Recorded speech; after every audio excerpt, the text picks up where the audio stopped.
Good morning friends, देवर्षि GS research में आप सबों का स्वागत है। दोस्तों, मैं आप लोगों के साथ सीजीएल की टेस्ट सीरीज शुरुआत करने जा रहा हूं, जिसमें आपके साथ प्रत्येक दिन 1 से 10 क्वेश्चन होंगे और ये आपके साथ दिन में 2 बार मिलेंगे, जिसमें आपको प्रैक्टिस करनी है और साथ में दोस्तों कमेंट भी करना है कि आप कितनी क्वेश्चन को बना पाते हैं।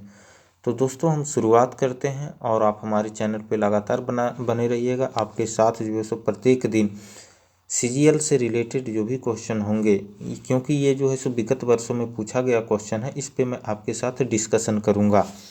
तो सबसे पहले मैं क्वेश्चन में आपको लेकर के चलूंगा कि पोलैंड की राजधानी कौन सी है। जी हाँ दोस्तों, पोलैंड की राजधानी कौन सी है? ऑप्शन ए में है म्यूनिख, बी में है वारसा, सी में है लिस्बन और डी में है पोर्ट मोर्सबी। तो आप लोगों को बताना है इसमें कि पोलैंड की राजधानी कौन सी है।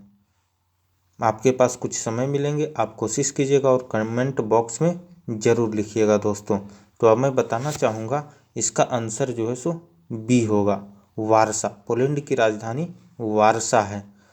और आपका जो है सो आप जानेंगे, और इसके सिवा आप जानिए कि म्यूनिख जो है वो जर्मनी की राजधानी है और लिस्बन जो है सो पुर्तगाल के राजधानी है और पोर्ट मोरिस्बी पापुआ न्यू गिनी की राजधानी है।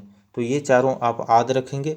उसके बाद दूसरा नंबर हम क्वेश्चन देखते हैं कि निम्नलिखित में से किसे सितंबर 2016 में कैथोलिक चर्च में संत की उपाधि से विभूषित किया जाएगा।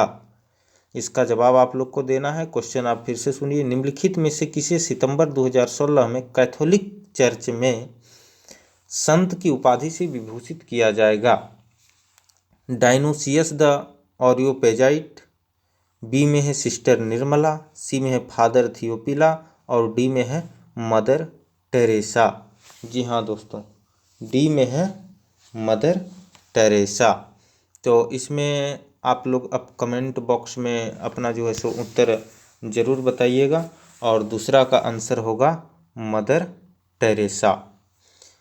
आप तीसरा क्वेश्चन पे ध्यान देंगे, बोस्निया और हर्जेगोविना की राजधानी निम्नलिखित में से कौन सी है? जी हाँ, क्वेश्चन को फिर से सुनिए, बोस्निया और हर्जेगोविना की राजधानी निम्नलिखित में से कौन सी है? ऑप्शन ए में है साराएवो, बी में है पांदुगोरिका, सी में है नुवाक्सोत और डी में है जगरेब। जी हाँ दोस्तों, तो इसमें आपको जवाब देना है कि बोस्निया और हर्जेगोविना की राजधानी कौन सा है। तो आप बताइए कौन सा है। तो इसमें आप जो है सो याद रखिएगा, इसका आंसर होगा ए साराएवो। अब आप और भी जान लीजिए कि आपके पास जो और ऑप्शन में बी सी डी है उसका क्या आंसर होगा। तो साराएवो जो है सो बोस्निया और हर्जेगोविना का हो गया। पांडुगोरिका जो मोंटीनीग्रो की राजधानी है। उसके बाद नोवाक्सोत मॉरिटानिया की राजधानी है और जगरेब क्रोएशिया की राजधानी है। तो आप इसे याद रखेंगे क्योंकि ये बहुत महत्वपूर्ण क्वेश्चन है, एग्जाम में खास करके पूछे जाते हैं और विगत वर्षों में सीजीएल में इस तरह के क्वेश्चन पूछे गए हैं। उसके बाद हम चौथा नंबर का क्वेश्चन देखते हैं कि निम्नलिखित में से कौन से भारतीय क्रिकेट को मेरी लेबोन क्रिकेट क्लब एमसीसी की आजीवन सदस्यता से सम्मानित किया गया है? जी हाँ दोस्तों, क्वेश्चन को एक बार फिर से मैं रिपीट करता हूँ, निम्नलिखित में से कौन से भारतीय क्रिकेट को मेरी लेबोन क्रिकेट क्लब एमसीसी की आजीवन सदस्यता से सम्मानित किया गया है? ऑप्शन ए में है दिनेश कार्तिक, बी में है सौरव गांगुली, सी में है बीवीएस लक्ष्मण, डी में है अजिंक्य रहाणे। तो जवाब आपको देना है क्योंकि आप सभी जो है सो क्रिकेट के बहुत ज़्यादा प्रेमी हैं, तो इससे हमें लगता है कि आपका आंसर जो है सो सही होने के चांसेस बढ़ जाते हैं। तो दोस्तों इसमें जो है सो आंसर होगा सौरव गांगुली। सौरव गांगुली को भारतीय क्रिकेट को मेरी लेबोन क्रिकेट क्लब की आजीवन सदस्यता से सम्मानित किया गया है। पांचवा क्वेश्चन हम देखते हैं कि robin Singh 2015 Indian super league में निम्नलिखित में से किस टीम के लिए खेले थे?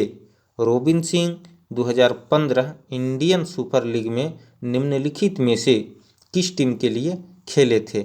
ऑप्शन ए है दिल्ली डायनामोज एफसी, बी में है नॉर्थ ईस्ट यूनाइटेड एफसी, सी में है पुणे सिटी एफसी और डी में है चेन्नई एफसी। तो जवाब आपको देना है, क्योंकि ये क्रिकेट से रिलेटेड क्वेश्चन है और क्रिकेट के रिलेटेड क्वेश्चन अब जो है सो खेल से बहुत सारे क्वेश्चन पूछे जाने लगे हैं। लगभग प्रत्येक एग्जामों में खेल से संबंधित क्वेश्चन आ ही जाते हैं। तो इसमें आपको आंसर देना है। इसका आंसर होगा दोस्तों दिल्ली डायनामोज एफसी। छठा क्वेश्चन हम देखते हैं। तो छठा है क्या, 6 जनवरी 2016 की स्थिति के अनुसार भारत में कितने उच्च न्यायालय हैं? जी हाँ, 1 जनवरी 2016 की स्थिति के अनुसार भारत में कितने उच्च न्यायालय हैं? ऑप्शन ए है 18, बी है 24, सी है 28 और डी है 31। तो आप लोग को जवाब देना है। इसका आंसर छठा का जो है सो हो जाएगा बी, 24 उच्च न्यायालय अभी भारत में हैं। वर्तमान में 24 उच्च न्यायालय हैं। मार्च 2013 में त्रिपुरा, मेघालय और मणिपुर में उच्च न्यायालय की स्थापना की गई थी। सातवां क्वेश्चन हम देखते हैं कि प्रायद्वीपीय पठार विश्व के सबसे पुराने भूभागों में से एक है। निम्नलिखित में से एक हिस्सा था, किसका था? फिर से मैं क्वेश्चन रिपीट करता हूँ। प्रायद्वीपीय पठार विश्व के सबसे पुराने भूभागों में से एक है। निम्नलिखित में से किसका एक हिस्सा था?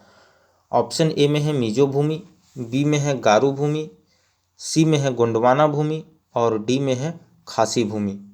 तो 7 का जवाब आप लोग देंगे। तो 7 का हो जाएगा आंसर इसका सी। जी हाँ, 7 का आंसर क्या हो जाएगा? सी, गोंडवाना भूमि। प्रायद्वीपीय पठार जो है दोस्तों विश्व के सबसे पुराने भूभागों में से एक है। जो गोंडवाना लैंड का भाग है यह त्रिभुजाकार है, त्रिभुज के आकार का है और इसका विस्तार राजस्थान से कुमारी अंतरिप तक 1700 किलोमीटर और गुजरात से पश्चिम बंगाल तक 1400 किलोमीटर तक 16 लाख वर्ग किलोमीटर में फैला हुआ है। जी हाँ, तो आप सभी इसे भूलेंगे नहीं, क्योंकि ये याद रखिएगा और ये आपके लिए ज़रूरी भी है। अब 8वां क्वेश्चन हम देखते हैं कि निम्नलिखित में से कौन से आयोग ने उस ज्ञापन को प्रस्तुत किया था जिसमें अलग झारखंड राज्य के गठन की मांग की गई? निम्नलिखित में से कौन से आयोग ने, मैं क्वेश्चन को फिर से रिपीट कर रहा हूँ कि निम्नलिखित में से कौन से आयोग ने उस ज्ञापन को प्रस्तुत किया था जिसमें अलग झारखंड राज्य के गठन की मांग की गई थी? पहला है ऑप्शन ए में सरकारिया आयोग, बी में है एचिसन आयोग, सी में है साइमन आयोग और डी में है टाटेनहम आयोग। जी हाँ, तो इसका जवाब आप लोगों को देना है और इसका जवाब जो है सो हो जाएगा साइमन आयोग ने। साइमन आयोग ने 1928 ईस्वी में झारखंड क्षेत्र से प्राप्त हुए एक ज्ञापन के आधार पर झारखंड को अलग राज्य बनाने की अनुशंसा की थी, जिसे ब्रिटिश शासकों ने नकार दिया था। ब्रिटिश शासक ने इसे मना कर दिया था। तो ये आप याद रखेंगे कि निम्नलिखित में से कौन से आयोग ने उस ज्ञापन को प्रस्तुत किया जिसमें झारखंड को अलग राज्य गठन करने की मांग की गई थी? तो इसका आंसर हो जाएगा आपका साइमन आयोग। 9 नंबर क्वेश्चन हम देखते हैं। मैक्स वर्स्टेपन निम्नलिखित